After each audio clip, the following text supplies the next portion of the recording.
Live from our 7 Tasmania studios, your nightly news with Joe Palmer begins now. Good evening, everyone. A Queensland man has died after a horrifying head-on collision between a camper van and a truck in the state's northeast. Witnesses say they saw the van driving on the wrong side of the road before the crash. And a warning, some viewers may find the following images distressing. Tragic and horrific, the two words police are using to describe the confronting aftermath of a head-on collision. Just after 6 p.m. last night, a camper van driven by a Queensland man collided with a prime mover near Noonamara. As a result of that collision, the 43-year-old Queensland man was pronounced deceased at the scene. The 27-year-old Newbina truck driver sustained only minor injuries. He was taken to the Launceston General Hospital while officers scoured the Tasman highway littered with debris. Witnesses apparently saw the van on the wrong side of the road before the impact. But we believe that a member of the public had been following that vehicle and trying to signal it to pull to the correct side for quite some time. Alcohol, drugs or a possible medical condition are all being considered as causes. The tragedy also coincides with the start of National Road Safety Week. It's the 13th death on Tasmanian roads so far this year. Crash investigators tasked with finding answers for grieving families have this message for road users. Be alert, don't drink drive, obey the speed limits, wear your seatbelts and be attentive to your driving. That's all we ask. Shaun McComish, 7 Tasmania News. A dispute has ended in gunfire with a 25-year-old man shot in the shoulder in Mayfield. Tonight, he's recovering from surgery in the Launceston General Hospital. Police say the pair involved are known to each other. This is where it all started. A suburban backyard in Mayfield turned crime scene after a shotgun was used to end a dispute. There are a number of people in the community that seem to think using firearms to settle grievances amongst relationships is acceptable. I'm telling them it's not. Police swarmed the area yesterday afternoon, blocking roads and door-knocking residents. One told us the victim fled wounded and bleeding through this park to nearby Mackay Street. It's there he was located by police a short time later. Tonight he's recovering in hospital after undergoing surgery to remove pellets from the shotgun. It's fair to say that all these people are known to police, yes. Detectives returned to the scene last night and have since located a number of firearms from several properties, but are still trying to find the weapon used. We're following a line of inquiry on that at the moment. We've located a number of firearms which we're checking at the moment. While the motive behind this shooting remains a mystery for now, police have ruled out it being drug-related. They've spoken to the victim several times in hospital and will again today in an effort to try and work out how this happened. No one has been charged so far, and anyone with further information is urged to come forward. Jessica Moran, 7 Tasmania News. Both sides of politics are pledging more than $3 million to help secure the future of Tasmania's largest sawmill. Timberlink hopes to wrap up a $30 million expansion by the end of the year, aimed at keeping international competition at bay. In an age where many sawmills have fallen silent, Timberlink in Bell Bay is far from it. And Tasmania's biggest softwood mill is about to spend big to stay a cut above the others. All up, it's a $30 million investment and it's about modernising this facility. As the major parties battle for the seat of Bass, the Liberals are promising to chip $3.5 million into the plans. This site supports 200 employees and makes a contribution of $150 million to the economy. What leaves the yard is primarily timber for housing construction, but international companies already have a 20% foothold in the Australian market. It's a rapidly evolving industry, and if we don't invest and are unable to invest over time, the facility becomes less efficient and we can't compete internationally. The government's pledge coming with a familiar campaign line. We're making a clear contrast between the Labor Party, who are focused on Hobart and spending $25 million for a football team in Hobart and $50 million for Mona. Although hours later, Labor's Ross Hart threw in his support. A commitment of $3.5 million towards Timberlink at Bell Bay to enable them to upgrade their current facility at Bell Bay. The expansion is expected to be complete by the end of the year. Shaun McComish, 7 Tasmania News. There's concern in the RISDON VALE community tonight over the closure of the town's medical centre. The existing GP is retiring and the operators of the facility say they had been trying to recruit another. Due to what it calls insurmountable problems delivering medical services to a small population, IPN has made the decision to close the practice. I'm very concerned about the health of the community. The people here don't have access to a lot of services as it is, so to disadvantage them even more is very concerning. Most of the patients here at our centre are elderly. They've had a really feeling very overwhelmed. They're not sure what they should do, where do they turn to, who do they go to, where is the nearest doctor. The centre closes at the end of June and the operators are directing patients to practices in neighbouring suburbs. The Health Minister says his department will run an expression of interest process for providers to offer local health services.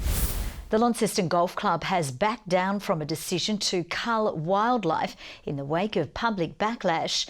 In a statement today, the club said it had complied with all relevant regulations but understood the strength of negative public opinion. The move had sparked a public outcry on social media, including a tweet from actor Russell Crowe, who described it as unacceptable. The RACT is welcoming strict changes to the process of gaining a licence aimed at keeping Tasmanian drivers safe. But with extra requirements, youth groups are worried about the capacity of programs aimed at helping people clock up their hours.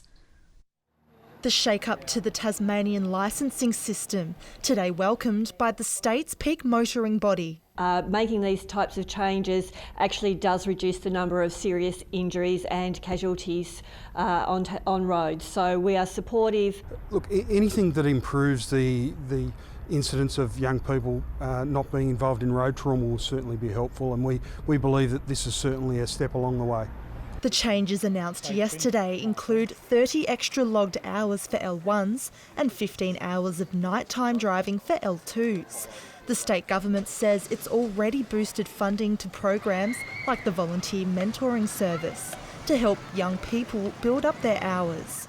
But social services say the wait to access the program can be up to 7 months. So that many of the volunteers volunteer their time during business hours from 9 till 5. We know that young people are at school, so they're finding it really difficult to access driving lessons after hours and on weekends. And certainly they're going to have to be available night and day now to assist those drivers. So getting the extra funding and training people and having them available in all regions of Tasmania is important. The government has launched a recruitment drive for mentors and is hoping to bring the program to more areas. There are a lack of services and programs on the far west coast of Tasmania, the southeast coast of Tasmania and the east coast. So for those individuals, they are further disadvantaged in obtaining a licence. We're not yet represented on the west coast, but that's our next venture. We hope to be there within the next 12 to 18 months. And the only thing that's holding us back from getting better results that we already get now is that the vehicles are standing around because we don't have enough mentors to drive them. The new licence system is set to begin late next year. Ruby COMMANE, 7 Tasmania News.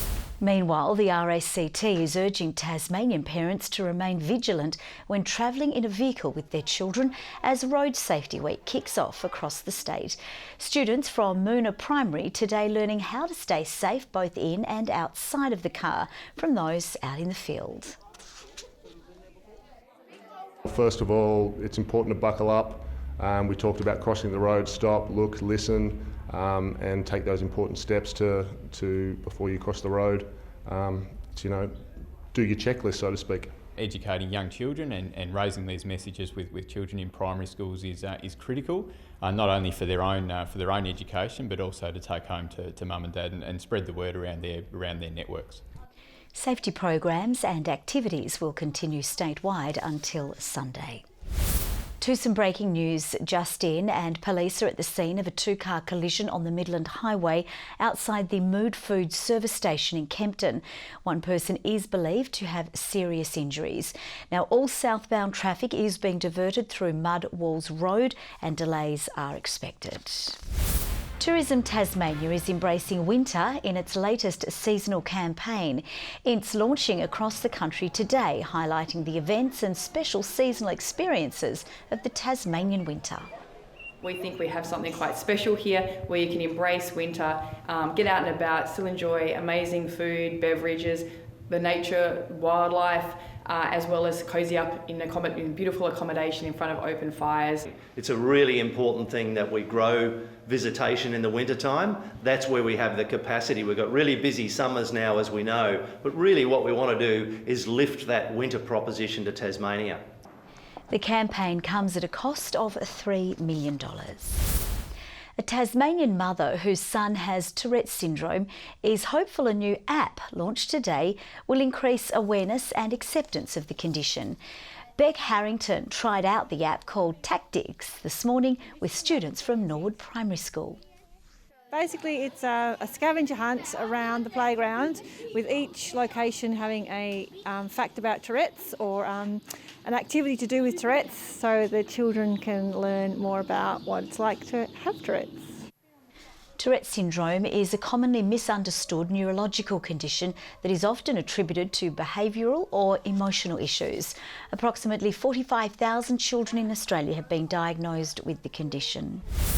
To the TSL and North Launceston coach Taylor Whitford says there's still plenty of room for improvement despite the side's dominant 48-point win over the more heavily favoured Magpies on Saturday night, with Whitford reluctant to put his side on the same pedestal as Lauderdale and Glenorchy just yet. Probably have to chase our tail a little bit the back end of the year, but we knew that coming into the season, and as long as we continue to learn and grow as a group, come the end of the year we'll be thereabouts. Brad Cox-Goodyear is crediting an injury-free pre-season for his blistering form, which saw him boot 6 goals during a best-on-ground performance in Saturday night's win. Something I've been working on my goal kicking, because I do tend to squander some opportunities early on in the year, so it's good to kick a couple, but I also missed a couple as well, so it's always room for improvement there. The Bombers take on the winless North Hobart at UTAS Stadium this Saturday. And the votes are in for the RACT Insurance Player of the Year in the TSL after round 6, with Jay Cox's 3-goal effort during the Roos' 72-point win over North Hobart enough to secure him the 3 votes. Fletcher Seymour was a standout in the Blues' come-from-behind win over Kingborough at Windsor Park, while Brad Cox-Goodyear's goal fest for the Bombers saw him named best on in that 48-point win over the Magpies. To the leaderboard in Cox-Goodyear, Seymour and Lauderdale's Sam Siggins now joined Glenorchy's Aidan Grace on top with 6 votes, with a string of the competition's best sitting just 1 vote back on 5. To cricket, and the Tasmanian Tigers women's side's hopes of breaking a long-standing WNCL title drought have been given a huge boost, with the club announcing its marquee signing for the upcoming domestic season in Australian all-rounder Nicola Carey. Carey was part of the Aussies' 2018 T20 World Cup winning squad before being named the WNCL Player of the Final for New South Wales back in February, thanks to a half-ton and 3 wickets. The Tigers' star signing is now ready to make a big impact for a new club. I'm looking for opportunity. That's where you can show your best work out on the field, and I suppose, this was a really good opportunity and a really good team where I thought that I could perhaps bring my game down here and help these guys as well. Carey also joins the Hurricanes for the next WBBL season, with coach Sally-Ann Briggs confident both sides can be right up there come the pointy end of the domestic competitions. We're probably a little bit overwhelmed of how quickly we've got some really good calibre players wanting to come to Tas, but I just think it's testament to what we're trying to do here in women's cricket. With the club's most experienced bowler in Veronica Pike delisted and last season's WNCL Player of the Year, Georgia Redmayne, also departing, the Tigers will look to fill the void with several new faces, including spinner Samantha Bates, who's made the switch from the ACT Meteors, having recently toured India with the Australia A squad. This program has excelled in the past couple of years, especially since Sal's come on board, and you never hear a bad thing about Tassie these days, so I think that was a major factor as well. We're really clear that we need to be competing with the top 3 teams, and we've got to be making finals. We've got a good group of players now, and we think we can do it. Stage is set for one of the biggest boxing events Tasmania has seen in recent times, this weekend's Rumble at the racetrack. And with titles and reputations on the line, fighters will be leaving it all in the ring come Saturday night. With boxing returning to Hobart's Elwick Racecourse for the first time in almost a decade, ringside tables sold out within a week and organisers are expecting the atmosphere to be nothing short of electric. It's like a cauldron there, and these boys from Lonnie are bringing down a crowd as well, so it's going to make for a really good atmosphere, and everyone will enjoy the night. A packed amateur card of 12 fights will be followed up by 4 professional bouts, with Launceston boxer SHAUN raring to go for his pro debut, keen to start making a name for himself in the sport. Sparring with some real seasons boxers, some pro boxers, and just plenty of cardio, make sure I get through the rounds. We've got a few going down there, so hopefully she'll get a bit rowdy. Locals Matt Freshney and Christina Jacobs will also be out to show their mainland opponents what the Tassie crew are made of before heavy hitters Jayden Joseph and Gary Brown slug it out for the Tasmanian Cruiserweight title in the main event of the night. It'll be Joseph's third fight in the past 15 weeks, with a win likely to set him along the path towards a shot at recapturing the Australian title, but he'll have to get through one of the toughest brawlers the state's ever produced first. Gary's good, he's very tough, he comes forward. He's got a lot of pressure, a lot of high work rate, but I think I'm the better boxer, I'm the bigger puncher. It's going to be a tough, hard fight, but I think I've got all the tools to beat him. It's fight time, so it's time for him to shape up now and get in the ring, do the job. Good evening. The cooler southerly flow affected the temperatures adversely today. Hobart 13 degrees, Launceston and Burnie 14, Devonport 15. Smithton the maximum with 17 as most centres sat below average, even though it was mainly fine and sunny for most of the state. King Island 16 today, Lower Head, St Helens and Flinders Island 15. Strawn and Ooze 14, Friendly Beaches and Grove 13. Low level cloud moved over southern and eastern parts with clear skies elsewhere across Tasmania.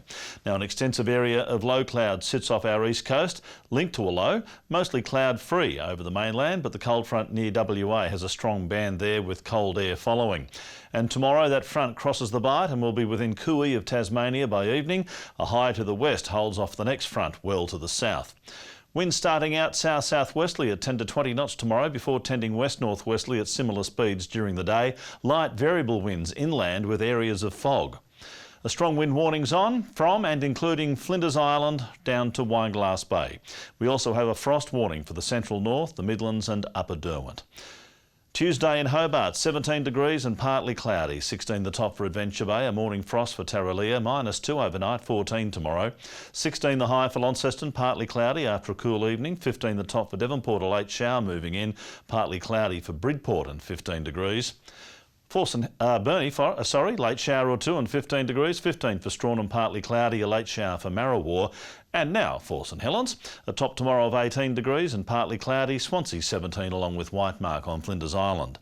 On to Wednesday and showers in the north and west easing and contracting to the west later. Showers extending across the state on Thursday, snow above 900 metres, and on Friday early showers contracting to the west, south and Bass Strait Islands, snow over the west down to 800 metres.